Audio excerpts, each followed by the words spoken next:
Hi, എല്ലാവർക്കും നമസ്കാരം. Global കിച്ചണിലേക്ക് നമ്മളൊരു അടിപൊളി ചിക്കൻ ലിവർ റോസ്റ്റ് ഉണ്ടാക്കിയാലോ. തേങ്ങാക്കൊത്തൊക്കെ ഇട്ട് നല്ല പെപ്പർ, നമ്മുടെ കുരുമുളകൊക്കെ അങ്ങോട്ട് പൊടിച്ചിട്ട് നല്ല അടിപൊളി ഒരു റോസ്റ്റ്. അപ്പോൾ നമുക്ക് വീഡിയോയിലേക്ക് കടന്നാലോ.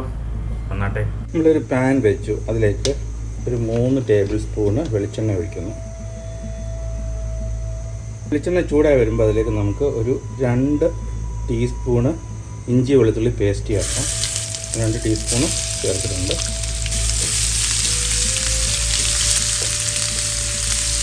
അതിലേക്ക് ഒരു 2 മീഡിയം സൈസ് സവാളയോടെ ചേർക്കാം. നമുക്ക് നല്ലോണം ഇതൊന്ന് വഴറ്റിയെടുക്കാം. ഉള്ളിയൊക്കെ ഒന്ന് ചുമന്ന് വന്നിട്ടുണ്ട്. നമുക്കിനി പൊടികൾ ഇതിലേക്ക് ചേർക്കാം. 1/4 ടീസ്പൂണ് മഞ്ഞൾപ്പൊടി, ഒരു 3 ടീസ്പൂണ് മല്ലിപ്പൊടി.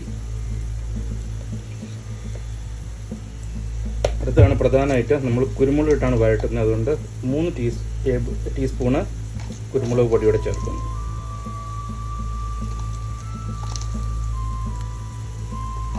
ഒരു ടീസ്പൂണ് ഗരം മസാല. ഇത് നല്ലോണം നമുക്ക് വഴറ്റിയെടുക്കാം. എല്ലാം കൂടെ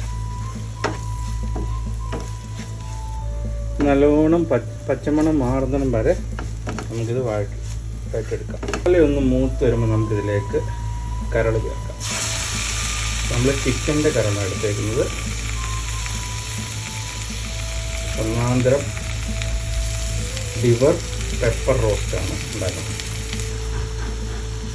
നമുക്ക് നല്ലോണം ഇതൊന്ന് മിക്സ് ചെയ്ത് കൊടുക്കുക. അതിനകത്തോട്ട് ആവശ്യത്തിന് ഉപ്പും ചേർക്കണം. ഉപ്പ് ചേർത്ത് നല്ലോണം ഒന്ന് മിക്സ് ചെയ്ത് കൊടുക്കാം. എനിക്ക് വെള്ളം ചേർക്കണമെങ്കിൽ വെള്ളം ചേർക്കാം. ഞാനൊരു പൊടിക്ക് വെള്ളം ചേർക്കുന്നുണ്ട്. ഇതിൽ നിന്ന് വെള്ളം ഇറങ്ങും പൊടിക്ക്. ഇത് അടച്ച് വെച്ചത് വേവിക്കാം. നമുക്ക് അത് ഓപ്പൺ ചെയ്ത് നോക്കാം. അതിൽ നിന്ന് വെള്ളം ഇറങ്ങിയിട്ടുണ്ട്. നല്ലോണം വെള്ളം ഇറങ്ങിയിട്ടുണ്ട്. നമുക്കിതൊന്ന് മിക്സ് ചെയ്ത് കൊടുക്കാം. നല്ലോണം വെള്ളം ഒന്ന് പറ്റട്ട്. ഇതൊന്ന് വെള്ളം പറ്റി നല്ലോണം എണ്ണയൊന്ന് തെളിയട്ടെ. എണ്ണയൊക്കെ തെളിഞ്ഞു വന്നിട്ടുണ്ട്. നമുക്കൊന്ന് പറ്റിക്കരുതൊന്ന്.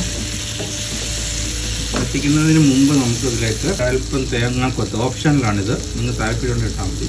4 പച്ചമുളക്, 2 ഇതിൽ കറിവേപ്പില. ഇത് 3 കൂടെ ചേർത്ത് നല്ലവണ്ണം കൂടെ മിക്സ് ചെയ്യും. മിക്സ് ചെയ്ത് വഴറ്റിയെടുക്കാം. നമുക്ക് കൂടുതൽ വഴലുന്നോളം ടേസ്റ്റ് കൂടും കേട്ടോ. നമ്മുടെ ലിവർ കുരുമുളക് ഇട്ട് റോസ്റ്റ് ഓൾമോസ്റ്റ് റെഡി ആയിട്ടുണ്ട്. ഇഷ്ടപ്പെട്ടു കഴിഞ്ഞാൽ നമ്മുടെ ചാനൽ ഗ്ലോബൽ കിച്ചൺ ലൈക്ക് ചെയ്യാനും സബ്സ്ക്രൈബ് ചെയ്യാനും മറക്കല്ലേ.